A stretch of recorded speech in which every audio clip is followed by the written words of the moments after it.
Hey Bookish Babes, and welcome to day 4 of the 12 Days of Bookmas. For those that are new in here, my name's Rainy. I read all types of books, primarily romantasy, so if you're interested in that, please like and subscribe to my channel down below. Today's video is going to be my October and November wrap-up / tier ranking. I will say, moving into the new year, hopefully I will be able to revamp how I do wrap-ups and things. I do like tier rankings, but I don't like having to do 2 months at a time, but I don't like doing wrap-ups. I don't know. I have a very complex relationship with wrap-ups, so I still don't know what I'm going to do. But as for right now, we're going to talk about October and November. I did put these two together initially because I only read 5 books in October, and I just didn't feel like that was really worth doing a wrap-up for, so I don't know. That's just on me. But we're going to go through my October and November stats and tell you every book that I read in the order from like what I liked the most to what I liked the least, and then we're going to go into tier ranking, because tier ranking is much more fun than just telling you why I didn't love or loved a book. With that, let's just dive into stats. I will timestamp everything below in case you don't care for this part and you just want to skip it, but I always find stats interesting, so here we go for October. In October, I read 5 books for a total of 2,156 pages, which was pretty low for me. I listened to an average of 22 hours. My average rating was 3.7, which is lower than normal. I acquired 33 books. I said nothing. Library books 0, rereads 0, DNFs 0. I started 2 series and I had 1 diverse read.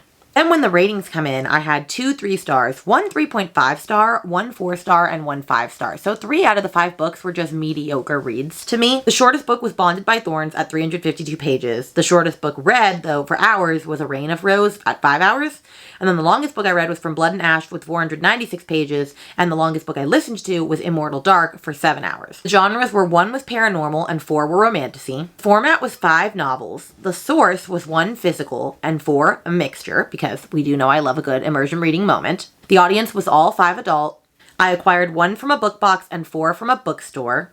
I read 2 authors' debut novels and 3 I had read from the author before. 2 books were part of a series and 3 were standalones. And finally, these are the books that I read in October. And it's not going to be in order, it's just going to be in order of ratings, but like not necessarily the best within each rating.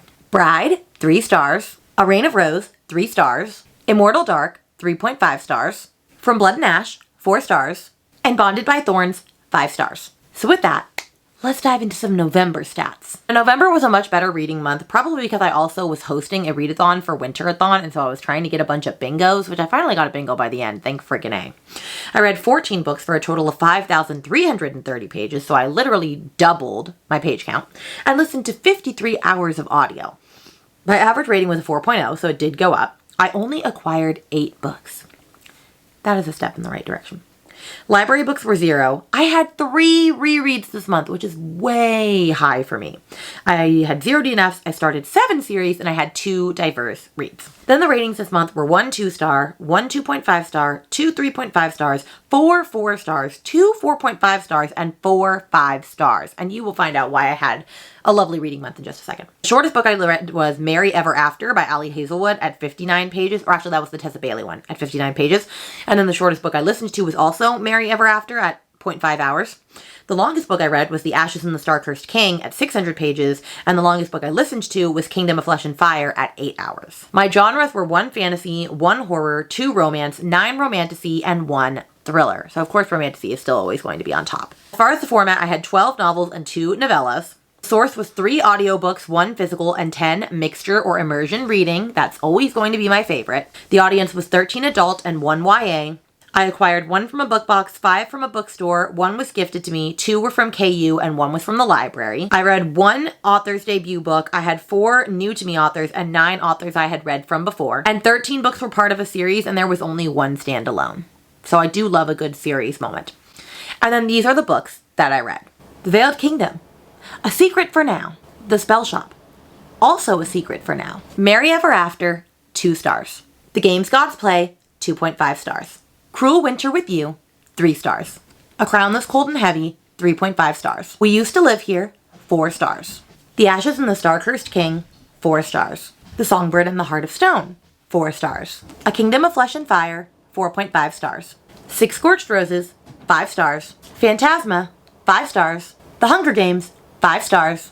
And to no one's surprise, The Serpent and the Wings of Night, 5 stars. On to the tier ranking. Okay, friends, so I'm going to go over my tiers really quick, just in case you live under a rock and you haven't been here with me. They are all Friends quotes, because obviously I'm obsessed with Friends. So we have He's Her Lobster, which is like the top of the top dogs, like the best books that I've read, like my favorites, my babies, everything that means everything to me. And then we have What's Not to Like? Custard, good. Jam, good. Meat, good. Basically, one of the Friends characters makes a trifle and accidentally combines like a meat trifle and a fruity trifle. But Joey eats it anyway because he'll eat anything. So these are like, what's not to like about these books? They were a fun time. They were a good time. They weren't my top tier, but they're still really good. We have Smelly Cat, Smelly Cat. What are they feeding you? So obviously these books, there's like something wrong with them. Like you want to love them and you want them to be like 5 stars, but like there was just something that was off about them, but you still would probably recommend them. And we have I Wish I Could, but I don't want to. I wish I could say these books were good, but I don't want to, and I'm not going to. And oh my God, these should be burned in the dumpster, okay? These should be burned in the dumpster. With that being said, I am going to knock out the 2 that I said are a secret for now because I shouldn't have actually had them in here. So actually, I'm just going to leave them at the bottom and we're just not going to do anything with them. Okay, but let's start with The Reign of Rose. And I'm going to go with Oh My God. And I feel like that is a polarizing statement, but I'm really, really mad at the Dawn of Onyx series, if we're being honest. The first book was fabulous. The second book was mid. The third book was awful, and I didn't like the way that it wrapped up. I was very frustrated with this series, and I feel like it just went downhill, and it lost all the magic of the first book to me. And so I sold my special edition copies right after they arrived because I had just finished the last book, and it was really a downer. It was a downer. Then we have Cruel Winter with You, which I'm reading this for like a vlog, but like whatever, you get to know that I did not really enjoy this book. And I'm going to go with Smelly Cat for this one because while it was a good Allie Hazelwood book, because like I like Allie Hazelwood romances, like they read really easily, like that wasn't the problem. The problem was the brother was kind of cringe. There was just a lot of trauma and things that he obviously has not processed that he needs to go through, and things he was doing was like borderline stalkerish and cringy to me. And the thing that really got me was the fact that he, as an adult, is still calling his sister's best friend butt paper. Like, I cannot take any man that's over 30 or even over 20, seriously, that's calling somebody that. We have The Hunger Games, and that's going in He's Her Lobster. I cannot even believe how much fun I had with that book. Like, that book is classic. It should be a classic. It doesn't age badly. It is so freaking good. I was on the edge of my seat the whole time, even though I knew what was going to happen. I knew, guys. I literally knew. I love this book. I can't wait to read Catching Fire. This book is everything. Then we have Ashes in the Star-Cursed King, and I know everyone is going to judge me for not putting it in God tier, but I don't think it's a God tier book, if we're being honest. I did not love Ashes nearly as much. Now, it was still a beloved time. I gave it a 4-star, but like it was not what Serpents was for me. It was not. It let me down just a little bit.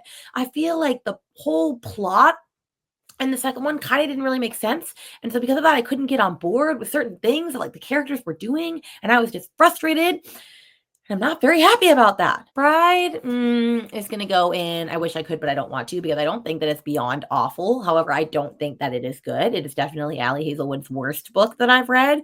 She did not write a romantasy. It just is not her style. Although the fact that she was able to do that and also still do like the big man, tiny woman thing with like werewolves and vampires, I don't know how I feel about that. I'm kind of still frustrated that that seems to be her only personality trait in her books. But you know, if it works for her, I guess it works. And we have Immortal Dark, and I'm going to put that in Smelly Cat because I really wanted to love this book. It's like a dark academia vampire romantasy. Like, what more could you ask for?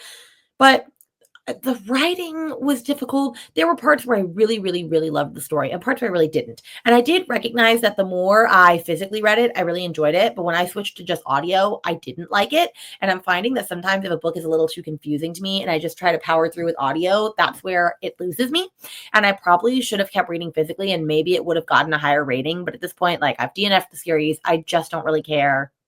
It is what it is. Bonded by Thorns is not going to go in He's Her Lobster, even though I had the best freaking time with it. It is going to go in What's Not to Like, because I wouldn't call it a God tier book, but it was a very fun, smutty, reverse harem time, like Why Choose, and I was very much here for it. I loved every character. I loved the Beauty and the Beast retelling-esque of it all. I loved the 4 prince men. Like, it was really just so freaking good. Then we have A Crown This Cold and Heavy, and I think this is polarizing, but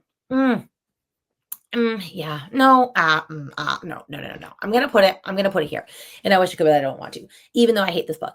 because all of the romance and the slow burn and everything that we worked on in books 1 and 2 went to the trash in here. Every time the two main characters were together, they were literally just having a smutty time. There was no substance to them in this one, and that really freaking bothered me. The plot was still fabulous, and I was still really intrigued by it. So, like, I'm frustrated, but, like, why did you ruin our character's romance like that? The games gods play is going in. Oh my God, that book was so insufferably long. I did not like that book. It just went on and on and on and on. And I'm starting to realize that maybe discrete mythology doesn't work for me in books, like no matter what it is, because I haven't found one I've liked yet, but I've only tried Circe and one other one. But like, I love it as a concept, like in the everyday world. But when we get to a book, I just don't care. And this was boring. The characters were cringy. It was insta-lovey. There are so many things that I could say about this and that I do say in an upcoming vlog. So just be on the lookout for that. A Kingdom of Flesh and Fire is going to go in What's Not to Like. I had such a good time with this. I'm so glad that I'm finally continuing on with the Flame, Blood, and Ash series. I love all of the characters. I love where the plot is going. I really, really like the way that vampire blood and things are used in this in a setting. I'm just saying. So it's a good time. From Blood and Ash is also going to go in What's Not to Like. Now, on the first read, I gave it a 5-star. On the second read, I gave it a 4 because I feel like it was one of the first fantasy romances I read, and so I rated it really highly. Not that it's a bad book, because I still absolutely had a blast with this book, but it's just so good, y'all. It's just so good. I really, really, really enjoy this series. Mary Ever After goes into, oh my God, Tessa Bailey has gone downhill, y'all. Tessa Bailey has gone downhill. Her smut scenes are beyond awful lately. I don't know if she got broken up with someone. I don't know what happened to her, but this was so beyond cringe. The fact that it was about a girl that's going to make jeans for this random man in a town because she thinks he's hot, 5 months postpartum, and is willing to just like bang on the couch while her baby is asleep in the next room. I really can't. Phantasma. I think it's going to go in He's Her Lobster. I had the best freaking time with this book. Me and Katie both read it in one day on our like 8-hour sprint session. I could not stop reading this book. Now, does it have some fundamental flaws at the end of pacing and things? Yes, it really ultimately does. And I definitely need to, fix that, or not fix that, but I would rewrite it if I could. I loved this book. The vibes were vibing. The Danny Phantom was phantoming. Everything about this was just a magical experience for me. Six Scorched Roses is also going in He's Her Lobster. I love that book. It is the perfect Beauty and the Beast vampire fantasy romance retelling. I have read it twice. I have annotated it. I love it. Lilith and Vale are my babies, my jewels, my prized possessions. Like, this book is fantastic, and you cannot tell me otherwise. Songbird and the Heart of Stone. I'm going to put in Smelly Cat, and that is polarizing. This was my most anticipated read of the year, y'all. It really hurts me to put it there. This was my most anticipated read of the year. And the fact that it's not up there. Now, I gave it a 4, so technically it should probably be in What's Not to Like. But honestly, the more that I sit on it, it is a 3.5. I was so beyond bored in the beginning because of the journey quest aspect. And the fact that the character is Asar, the dude, or Asar, or however you say his name, did not have personality. He literally had the personality of cardboard for like the first half of the book. And then you start seeing their cute romance stuff at the end. And the end was really, really good, which made me bump it up to a 4. But it's like, why did it take so long to get there? Like, I'm still very saddened by this picture, friends. Then we have We Used to Live Here, and I'm going to put it in What's Not to Like. Now, I did not love this nearly as much as everyone and their mom did. Like, yeah, I thought it was good, but like, it wasn't like oh my gosh, this is the best thing I've ever read. Like, everyone is hyping it up. I think it was just way overhyped, but I really liked it. It was a good, creepy, haunted-esque house story that I really did like. I liked the mixed media aspect of it all. It was a fun time. I'm not 100% sure if I'm sold on the ending, but it was still good. And then we have The Spell Shop, and I'm going to ignore it because we're not ranking it. And we're not also rating The Veiled Kingdom right now because it's secret for a vlog. And so our last book is going to go at the front of He's Her Lobster because if we don't know by now, Serpent in the Wings of Night is my favorite book of all time. You cannot tell me otherwise. I own 1 million copies of the series. It is everything to me. Upon reread, it was even better than I freaking expected. I love this book. I love this book. I love this book. With that, this is all the rankings. I would take a picture of probably at least the top 3 and up, and the other ones at the bottom, don't really care about them. And yeah, that is my tier ranking. And that, my friends, is my October and November wrap up. So now you see why November was literally a fabulous month, because I read my favorite series of all time. And yes, while some of them were 4 stars, that is still my favorite series. As you know, Serpent is my baby, my pride and my joy. This is Fairy Loot, and I'm just forever obsessed with with any world that Carissa Broadbent writes in. But if you got to the end of this, let's put a rose emoji because I'm looking at 6 Scorched Roses currently. And let me know what was your best book in November. I would love to know. So if it's a book that I haven't heard of, maybe I can add it to my TBR because you know my TBR is never short enough. And also thank you to all of my residents and my Patreon. I love you very much. If you're interested in learning about anything that we do in the Patreon, whether it's extra videos, reading sprints, watch parties, all of the things, get all the information underneath this video. And with that, my friends, I will see you in a video very soon.